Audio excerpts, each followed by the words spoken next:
नमस्कार, स्वागत है आप सभी का आपकी खबर उत्तराखंड में। उत्तराखंड में कांग्रेस की करारी हार के बाद अब उत्तराखंड में बीजेपी ने प्रचंड बहुमत से जीत हासिल कर ली। लेकिन इस बीच अब कांग्रेस के प्रदेश अध्यक्ष गणेश कोदियाल चुनाव में हार की जिम्मेदारी उन्होंने ले ली है। जी हां, दून में मतगणना के बाद पहली बार मीडिया से रूबरू होते हुए प्रदेश अध्यक्ष गणेश कोदियाल क्या बोले, आप भी सुनिए। कांग्रेस के प्रदेश अध्यक्ष गणेश कोदियाल ने कहा, पूरे 5 साल तक जनता के मुद्दों को कांग्रेस ने उठाया, लेकिन उम्मीद के अनुरूप कांग्रेस के पक्ष में रिजल्ट नहीं आने से मुझे काफी दुख हुआ। गणेश कोदियाल ने कहा, हम आम जनता को कांग्रेस की नीतियां और रणनीति नहीं समझा पाई। चुनाव में कांग्रेस को मिली असफलता पर जवाबदेही में स्वीकार करता हूं और ये मेरी नाकामी है। बता दें, पूर्व मुख्यमंत्री हरीश रावत ने भी हार की जिम्मेदारी अपने ऊपर ली है। गणेश कोदियाल ने कहा, जनता के पास एक विकल्प था, सुनहरा मौका था जो जनता ने गंवाया। हमने प्रदेश के युवाओं को रोजगार, बेरोजगारों को, महिलाओं को, आम जनता को लेकर कई सपने दिखाए। हमने सपना देखा था कि गैस के सिलेंडर को 500 से अधिक नहीं बढ़ने देंगे। वहीं इस बीच गणेश कोदियाल ने बीजेपी को इस जीत की बधाई दी और कांग्रेस के सभी जीते विधायकों को सार्थक विपक्ष की भूमिका निभाने को कहा।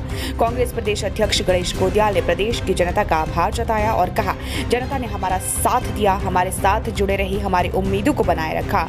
हम अपनी कमियों को दुरुस्त करेंगे, हमारे इरादे बुलंद है और हम बुलंद इरादों के साथ आगे काम करेंगे। बढ़ाने की कोशिश कर रहे थे। मैदान में उधम सिंह नगर और हरिद्वार में आपको बहुत अच्छी सीटें आई, लेकिन पहाड़, गढ़वाल और कुमाऊं में आपको बहुत नुकसान हो गया। इसका कारण आपको सिर्फ ये लगता है कि जो पीएम की वेव थी या पहाड़ों में संगठन की कमी भी नजर आई? नहीं, मुझे नहीं लगता है। मैं पहाड़ों में जहाँ भी गया, मुझे कांग्रेस के कार्यकर्ता बहुत तत्पर और बहुत ही निष्ठापूर्वक कार्य करते हुए दिखे। मुझे ठीक है, संगठन में बेहतरी की गुंजाइश हमेशा बनी होती है, लेकिन ऐसा नहीं कह सकता मैं कि संगठन की कमी के कारण ऐसा हुआ। बस कुल मिला के जो कारण है, उन कारणों को हम और गहराई से पड़ताल करेंगे और उन कारणों पर जितना हद तक हम उसको ठीक कर सकते हैं। बहुत से कारण ऐसे होते हैं कि आप ठीक नहीं कर सकते। अगर हम विचारधारा में वसुधैव कुटुंबकम की बात करते हैं और कोई अगर इस पर चुनाव जीत जाए कि हम तो सिर्फ इस पक्ष के लोग हैं, तो हम ऐसा नहीं कर सकते। हम तो वास्तविक में वसुधैव कुटुंबकम की बात करते हैं। अब कोई कहे कि हम उस बात को कहना छोड़ दें चुनाव जीतने के लिए, हम नहीं कर सकते ऐसा, क्योंकि चुनाव जीतना ही एकमात्र लक्ष्य नहीं है।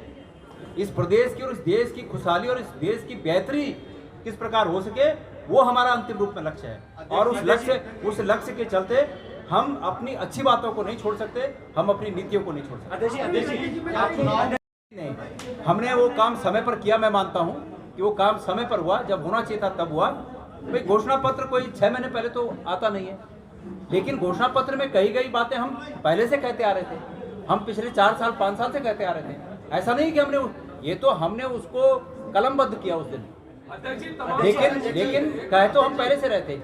हम, ये सच है कि हम इन बातों को मतदाता के मन में नहीं बिठा पाए कि जो हम कह रहे हैं उसमें कितना लोग उस पर हम लोगों को नहीं ला पाए कि ये असली मुद्दे हैं। चयन करने में पूरी भूमिका निभाई होगी।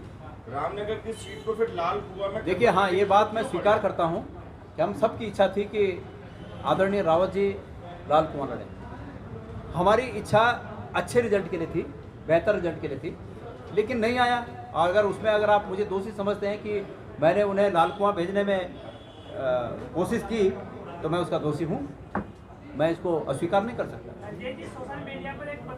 मीडिया के लोगों का भी आकलन, जो परिणाम आया उसके विपरीत था, और जो उत्साहवर्धन आप लोगों ने किया, एक तटस्थ मीडिया की भूमिका में आपने जो लोकतंत्र के एक खंभे के रूप में अपनी सार्थकता सिद्ध की, मैं उसके लिए भी आप लोगों का बहुत बहुत धन्यवाद देना चाहता हूँ। हमारे इरादे बुलंद हैं। गढ़वाल में एक कहावत है कि जूं डर इसे घाघुर नहीं छोड़े दो। जूं पड़ गया तो घाघुर नहीं छोड़े दो।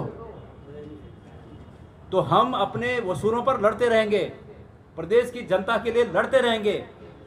और कांग्रेस का इतिहास है कुर्बानी का, कांग्रेस का इतिहास है संघर्षों का, और कोई छोटी मोटी बात हमें विचलित अपने रास्ते से नहीं कर सकती। अगर आपके कोई प्रश्न हो तो आपके प्रश्न। क्या पोस्टल बैलेट का कुछ दिखा और अन्य सीटों पर कुछ ऐसा?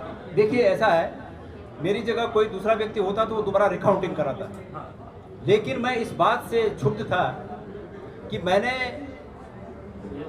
जहां अपने जीवन का सब कुछ लगा दिया।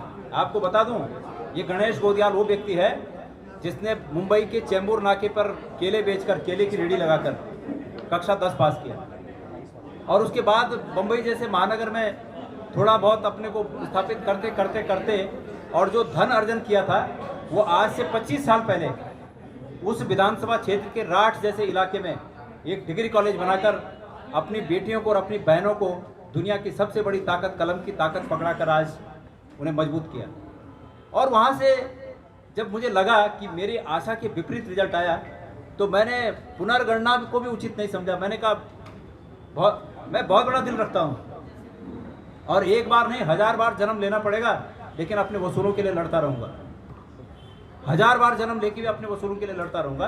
कोई बात नहीं, जीत और हार जीवन के पथ पे। मैंने बोला ना, जो व्यक्ति केले बेचकर 10वीं पास किया होगा उसके बुलंद इरादों को कुचलने की, उसके बुलंद इरादों को कम करने की दुनिया की कोई ताकत नहीं है कि उसके इरादों को कम कर सके। हमारे इरादे मजबूत हैं, हमारे इरादे बुलंद हैं, हमारी सोच स्पष्ट है।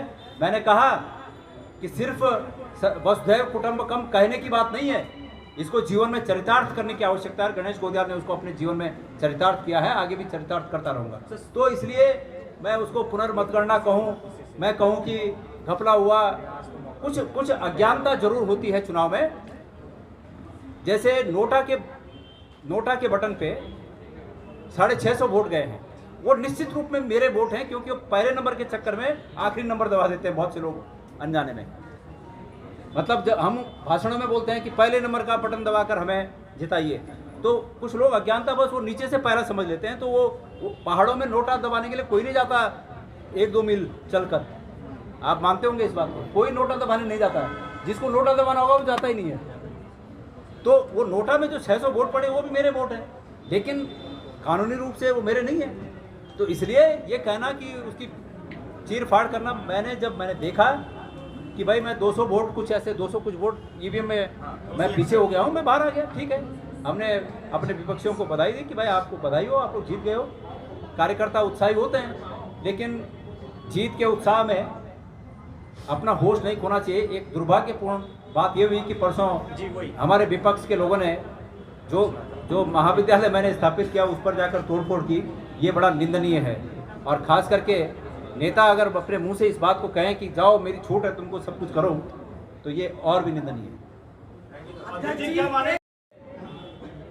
हम इस बात को, आपको याद होगा कि तमाम प्रेस कॉन्फ्रेंसों में इस बात को करते आ रहे थे कि हमारे विपक्ष के लोग इस चुनाव को मोदी जी के नाम पर लड़ने की तरफ ले जा रहे थे, उनके चेहरे पर लड़ने के लिए ले जा रहे थे। और हम प्रदेश की जनता से ये आह्वान कर रहे थे कि मुख्यमंत्री के तौर पे यहाँ मोदी जी नहीं आएंगे, विधायक के तौर पे मोदी जी नहीं आएंगे।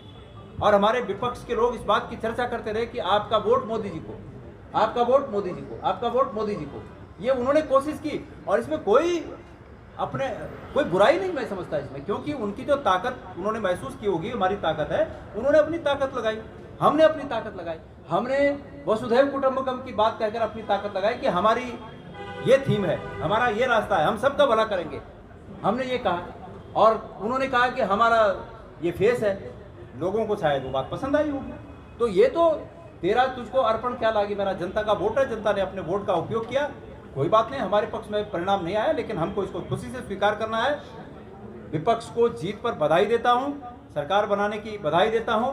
अच्छी सरकार बनाए, खनन से ध्यान को हटाकर इस प्रदेश के बेरोजगार के हित पर ध्यान दें और इस प्रदेश को बेहतरी की ओर ले जाएं, ऐसी उम्मीद करता हूं। नहीं समझता, और अगर कुछ गलतियां हैं तो वो गलतियां सामूहिक हैं, उस पर किसी के लिए एक व्यक्ति को दोष नहीं दिया जा सकता, क्योंकि उस प्रक्रिया का मैं भी हिस्सा हूँ, मैं भी हिस्सा था, और अन्य हमारे सभी वरिष्ठ लोग उस प्रक्रिया का हिस्सा थे। इसलिए जो कुछ हुआ वो हम सब ने किया, अच्छा है तो वो भी सब ने किया, उसमें कुछ कमियां रह गई तो वो भी सब ने किया। ये समीक्षाएं इस बात को लेके आप जनता को छू नहीं पाए, वोट में कन्वर्ट। देखिए, हाँ, मैं आपका प्रश्न का मैं पहले भी जवाब दे चुका हूँ। जायज़ बात है कि भाई महंगाई चरम पर है, लोग असहज स्थिति में बहुत महसूस कर रहे हैं कि हम असहज स्थिति में हैं, और उसके बावजूद ऐसी स्थिति आई, बेरोजगारी बहुत बुरा हाल है, हकीकत में बहुत बुरा हाल है। मुझे पूरे प्रदेश के दौरों के दरमियान एकमात्र जो सबसे बड़ा दंश इस प्रदेश में दिखाई दिया लोगों के मन में, वो बेरोजगारी का था। और उसके बावजूद ये स्थिति है, तो हम भी अभी पूरी तरह से उन कारणों का पता नहीं कर पाए हैं कि ये क्या कारण थे कि रिजल्ट इस प्रकार के आए, परिणाम ऐसे आए। इन पर और विचार करने की आवश्यकता है और उन जो संभावित कारण हैं उन कारणों में बहुत सी चीज़ें खुली हैं। उम्मीद करता हूं कि आप लोगों के माध्यम से। तो फिलहाल इस खबर में इतना ही। देखते रहिए आपकी खबर उत्तराखंड। नमस्कार। खबरों से जुड़ने के लिए हमारे चैनल को सब्सक्राइब करें और बेल आइकन दबाना ना भूलें।